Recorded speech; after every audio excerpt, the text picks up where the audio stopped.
Once Upon a Time in America was the final film from legendary filmmaker Sergio Leone, the director of The Good, the Bad and the Ugly and Once Upon a Time in the West. Despite an infamously butchered release from the studio, which involved removing huge chunks of the runtime, the film is now hailed as a gangster movie classic, featuring a mammoth runtime, a jaw-dropping score from Ennio Morricone, a sprawling, epic but intimate story, and a stellar cast including Robert De Niro, James Woods, and Joe Pesci. In this video, I wanted to talk about an element of the film's plot which I think will blow your mind if you weren't aware of it, as it provides a completely different perspective and changes the entire film. That being said, it may be that you're already aware, and in fact, you might think it's pretty obvious. I'm not sure how many people are aware of this detail in the film, whether it's common knowledge or not.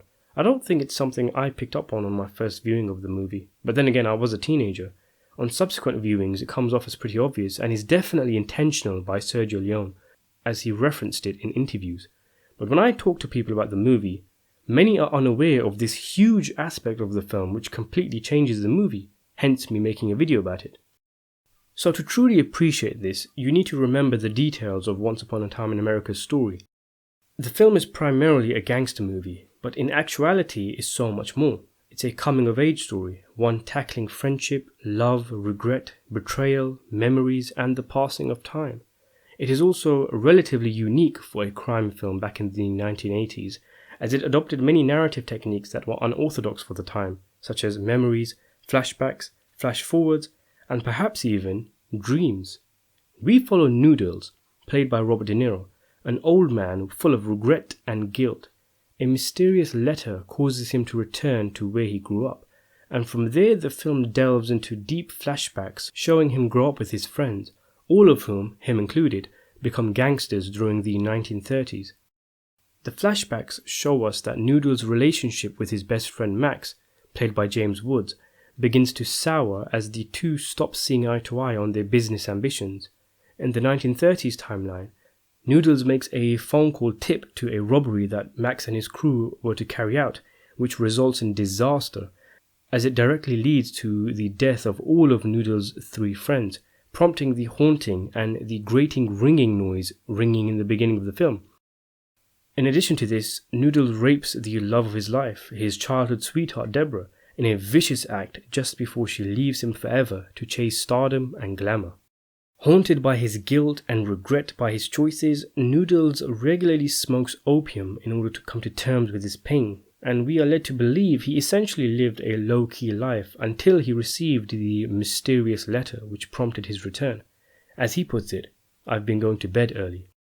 When Noodles returns, he discovers that he has been the victim of a complex scheme put together by his old friend Max, who faked his death and became successful in the legitimate business world in spite of some issues with his adversaries. In addition to this, Noodles discovers that after rejecting him, Deborah did manage to become the successful actress she dreamed of being, and she is able to forgive Noodles. However, it is revealed that both Max and Deborah, Noodles' former best friend and woman, hooked up together when Noodles went away, even conceiving a child together. The hidden detail in the story is the bridge that links the flashback scenes to the flash-forward scenes, the opium store scenes. As put by director Sergio Leone himself, the peculiarity of opium is a drug that makes you imagine the future as the past. Opium creates visions of the future. Other drugs only make you see the past. Thus, whilst Noodles dreams how his life could have been, and whilst he imagines his future, it gives me, as a European director, the possibility of dreaming inside American myth. And that's it. The ideal combination. We walk together. Noodles with his dream, and me with mine. These are two poems that fuse together. Because as far as the matter which concerns me, Noodles never leaves 1930. He dreams everything. All the film is the opium dream of Noodles through which I dream of the phantoms of cinema and American myths. Therein lies the game-changing twist in Once Upon a Time in America, in that the scenes of old Noodles could very well be opium-induced dreams. He's still in the 1930s timeline. He is still guilt-ridden and emotionally drained by the events that preceded, and the opium trips, gives him an opportunity for respite and solace, to be taken away into a dreamland where he is absolved of his sins and guilt. Isn't it a bit convenient that Noodles, a man who inadvertently caused the death of his best friend and raped the love of his life, finds out that he in fact did not kill his best friend and Max instead faked his death? And not only that, he took his girl and let him live with the regret of thinking he had killed his friends. All of a sudden, rather conveniently, Noodles appears as the victim, and the other two come off as in a far more negative light than they previously did, and any crime Noodles has been committed against the duo are forgiven. Deborah hasn't even aged, she's just as beautiful as he remembers her. Max even asks Noodles to kill him and put him out of his misery, something which Noodles rejects, which, whether intentionally or not, gives him the moral high ground. Even the blonde woman whom Max was with before, who Noodles hated, ends up alone. It's all a little bit too perfect. Noodles, as a man to escape his reality, dreams up this version of the future where he is not to blame. The most debated scene in the film is near the end, where Max disappears behind the garbage truck, with the audience questioning whether he actually jumped in or not. Even the actor himself, James Woods, doesn't know. If the opium dream theory is to be taken as fact, then this mystery is answered as having no answer, because in dreams there are no answers and things aren't run by logic and rationale.